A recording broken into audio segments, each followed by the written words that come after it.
हक़ मौजूद साथियों, अॼु सम्झ में न पियो अचे त ॻाल्हि किथां शुरू कजे ऐं कंहिंखां शुरू कजे। सिंध जे अंदरि औरतुनि सां हलंदड़ बर्बरीअत खे कीअं ॾिसूं ऐं किथां ॾिसूं। सिंध जे अंदरि औरत रोज़ ज़ुल्म जो शिकार थिए थी। कॾहिं कारी करे मारिजी वञे थी त कॾहिं घरेलू तशदुद जो शिकार थिए थी या मासूम ॿारनि सां ज़्यादती। असीं ॾिसूं त असीं केॾांहुं पिया वञूं, असांजे समाज जे अंदरि छा पियो थिए। हिकु तरफ़ असीं पाण खे महज़िब क़ौम सॾायूं ऐं हिकु तरफ़ असीं औरत खे 7 क़ुराननि जो लक़ब बि ॾियूं था, त पोइ उन औरत खे जॾहिं असीं मारियूं था, क़तल कयूं था, त पोइ असांजी उहे मानाऊं, उहे लक़ब केॾांहुं था वञनि।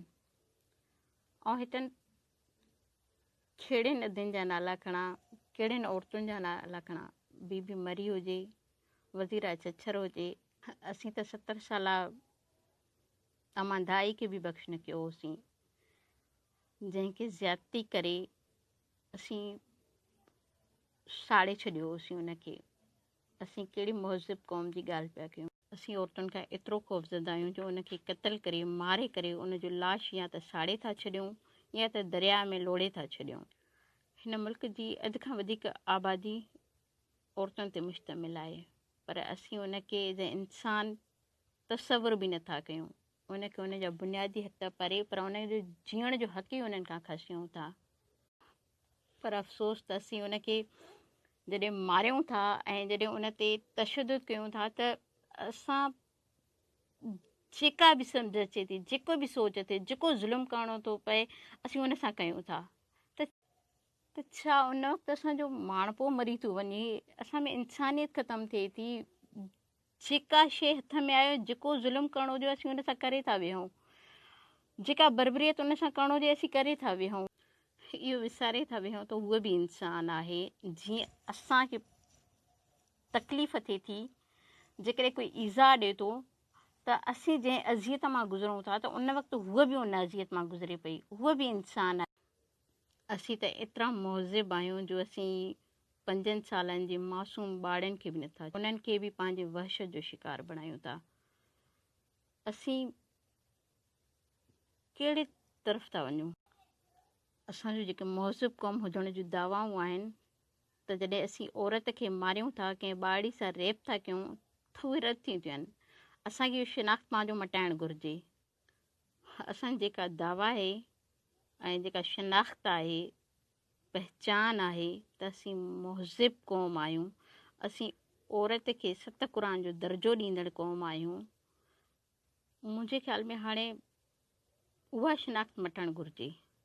असांखे हिकु नई शिनाख़्त, जेका असीं औरतुनि जो क़तल कंदड़, मासूम ॿारनि सां रेप कंदड़ क़ौम आहियूं, इन शिनाख़्त खे असीं विसारे वेहूं त असीं औरतुनि जी इज़त कंदड़ आहियूं, पर असीं औरतुनि जो मारींदड़ आहियूं। असीं उन्हनि खे ख़ौफ़ज़दा कंदड़ आहियूं। जेकॾहिं का न्याणी रस्ते ते वञे थी त असीं उनखे तंग था कयूं। असीं न्याणियुनि खे तंग कंदड़ क़ौम आहियूं। असीं रस्ता रोक कंदड़ आहियूं न्याणियुनि जे लाइ। असीं औरत खां उनजो जीअण खसींदड़ आहियूं। अफ़सोस त असां वटि इलाही सारा क़ानून जुड़ियल आहिनि औरतुनि खे तहफ़ुज़ ॾियण जे मुतालिक़, पर उहे क़ानून किताबनि में दफ़न थींदड़ क़ानून आहिनि ऐं उहे क़ानून सिर्फ़ु अपर क्लास जे लाइ आहिनि। जेकॾहिं कंहिं ग़रीब जी न्याणी कारह में क़तल थिए थी, त उहो क़ानून असांखे नज़र कोन ईंदो। जेकॾहिं हिकु मज़दूर हारी जी धीउ क़तल थिए कारह जे इल्ज़ाम में, हिकु मज़दूर जी ॿारड़ी सां रेप थिए, त उहो किथे बि कोन हूंदो ऐं उहो मेडिकल रिपोर्ट ई चेंज थींदी।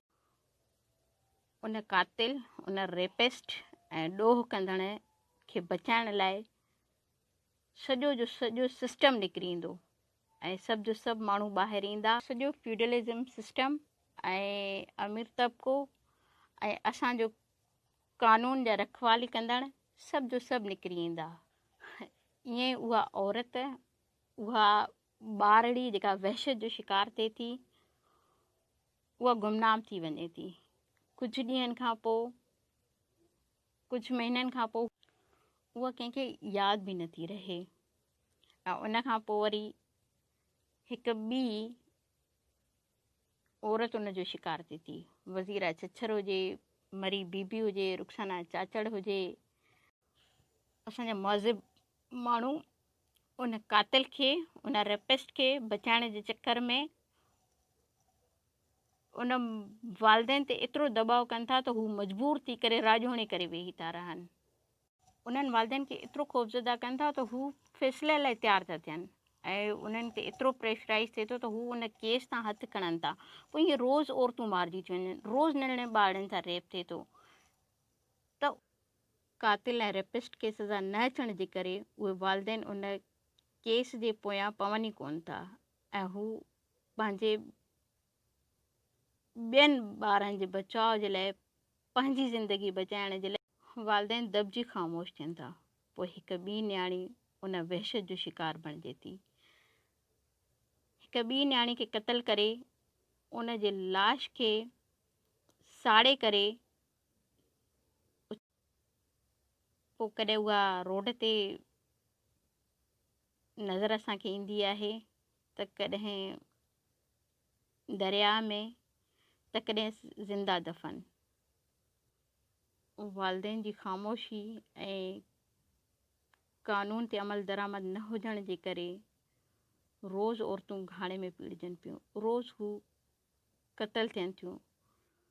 अदालती निज़ाम मज़बूत न हुजण जे करे, कातिल खे सज़ा न अचण जे करे रोज़ु हितां जी औरत क़तल थिए थी, रोज़ु कंहिं ॿाड़ी सां जिनसी ज़्यादती थिए पई।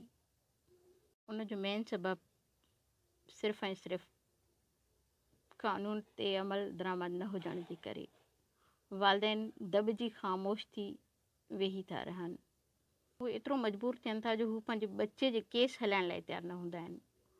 हुननि खे एतिरो प्रेशराइज़ कयो थो वञे त हू FIR ताईं नथा पहुचनि ऐं इज़त जो मामिलो, घर जो मामिलो ॼाणाए करे हू वे, छो त हुननि जी का पुठ भराई कान थी थिए ऐं हुननि सां गॾु कुझु ॾींहंनि जे लाइ, कुझु महीननि जे लाइ माण्हू बीहंदा आहिनि।